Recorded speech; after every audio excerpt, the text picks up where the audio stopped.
امام مناوی لکھتے ہیں رحمہ اللہ، ایک بہت بڑے عالم و فاضل تھے ابن مرحل، جب وہ مدینہ تشریف لائے تو وہاں کے محدثین تھے. آپ آج بھی مدینہ طیبہ کے مختلف مقامات پر مسجد نبوی کے اندر ہی لوگ بیٹھے ہوتے ہیں، درس و تدریس کر رہے ہوتے ہیں نا، لوگوں کو کچھ سکھا رہے ہوتے ہیں، کچھ عقیدے کی بات، کچھ عمل کی بات. تو اس زمانے، ہر زمانے میں ایسا ہوتا تھا.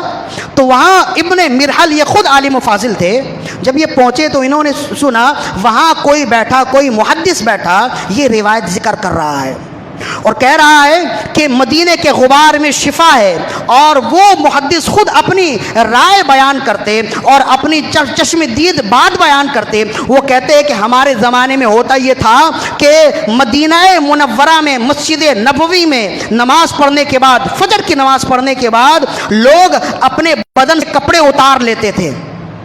کوئی بیمار ہوتا نا تو اپنے بدن سے یعنی اوپری حصے کا کپڑا اتار لیتے اور بقیع غرقت چلے جاتے، جنت البقیع چلے جاتے. مسجد نبوی سے بہت قریبی ہے، وہاں چلے جاتے. چونکہ وہ قبرستان کا علاقہ تھا تو وہاں غبار زیادہ اڑتی تھی، وہاں مٹی زیادہ اڑتی. تو کہتے ہیں کہ ہمارے زمانے میں جب کوئی شخص بیمار ہوتا، مسجد نبوی میں فجر کی نماز پڑھتا اور وہاں بڑی تعداد میں لوگ جمع ہو جاتے، تو جو بیمار ہوتے وہ اپنے اوپر کا کرتا اتار دیتے اور وہاں جنت البقیع میں جاتے، وہاں گھومتے. وہاں کی قبروں سے، صحابہ کرام کی قبروں سے اڑنے والی مٹی، غبار جب ان کے چہرے پر لگتی، جب ان کے جسم پر لگتی، جب وہاں سے لوٹتے تو جس بیماری میں گئے تھے وہ بیماری ختم ہو چکی ہوتی تھی.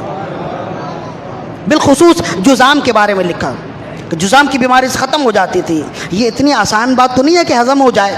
بالخصوص ہمارے زمانے میں جب ہر بات کی بال کی کھال نکالنے والے لوگ موجود ہیں. اسی وجہ سے ہمارے علماء فرماتے ہیں نا کہ عقل کو تنقید سے فرصت نہیں، عشق پہ اعمال کی بنیاد رکھ. تو یہ بات ہضم ہونے والی تو نہیں ہے اتنی جلدی ہے. لیکن یہ امام مناوی نے لکھا ہے، کہتے ابن مرحل یہ خود بھی بہت زیادہ عالم و فاضل تھے، انہیں یہ بات ہضم نہیں ہوئی. انہوں نے انکار کیا، کہنے لگے یہ کیسے ممکن ہے، یہ کیسے ہو سکتا ہے، یہ تو دیوانہ پن ہے. کہتے ہیں جس مجلس میں انہوں نے اس کا انکار کیا، اسی مجلس میں ان کے ہاتھ میں برس کا داغ آ گیا، برس کی بیماری ان کے ہاتھ میں آئی اور آہستہ آہستہ وہ بیماری پھیلنے لگی اور ان کا جسم، اب جو عام جسم کی حالت ہوتی ہے وہ بگڑنے لگی. جب انہوں نے دیکھا کہ اس حدیث کے انکار سے میرے جسم میں یہ رد عمل آیا، اپنا کپڑا اتارا اور بھاگے جنت البقیع کی طرف، جنت البقیع کی طرف بھاگے اور وہاں جا کر مدینے کی غبار اپنے جسم سے لگانے لگے. اور پھر جب لوٹے تو وہ بیماری ختم ہو گئی تھی. پھر کہنے لگے کہ میں نے سنا تھا، اب سن کے اعتماد نہیں، علی وجہ البصیرت اعتماد کرتا ہوں.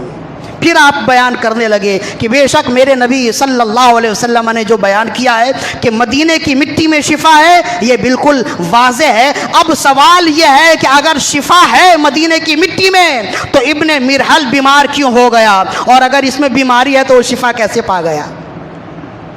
تو بات وہی آئے گی سامنے کہ مدینے کی مٹی میں ذات کے لحاظ سے تو شفا ہے، لیکن اگر کوئی خوش عقیدہ ہوگا اسے اس سے شفا ملے گی. اگر بد عقیدگی کرو گے تو کبھی لوٹتے رہو گے تو شفا نہیں ملے گی. تو شفا کا ہونا، بیماری کا ہونا، برکت کا ہونا، بے برکتی کا ہونا، رسول اللہ کی ذات بابرکت ہے، لیکن اگر بد عقیدگی ہوگی تو آپ کی ذات سے بد اعمالی ہوگی تو آپ کی ذات سے برکت نہیں ملے گی. جب اچھے اعمال ہوں گے، اچھے عقیدے ہوں گے، آپ کی ذات سے برکت ملے گی. مدینے کی مٹی میں شفا ہے، لیکن اگر بد اعمالی ہوگی، بد عقیدگی ہوگی، شفا نہیں ملے گی بلکہ بیماری ہو جائے گی. اور اگر اچھے اعمال ہوں گے، اچھے عقیدے ہوں گے تو جو بیمار جائے گا نہ ہو آرام. جس بیمار کو سارے زمانے سے اٹھا لے آئے تھوڑی خاک ان کے آستانے سے.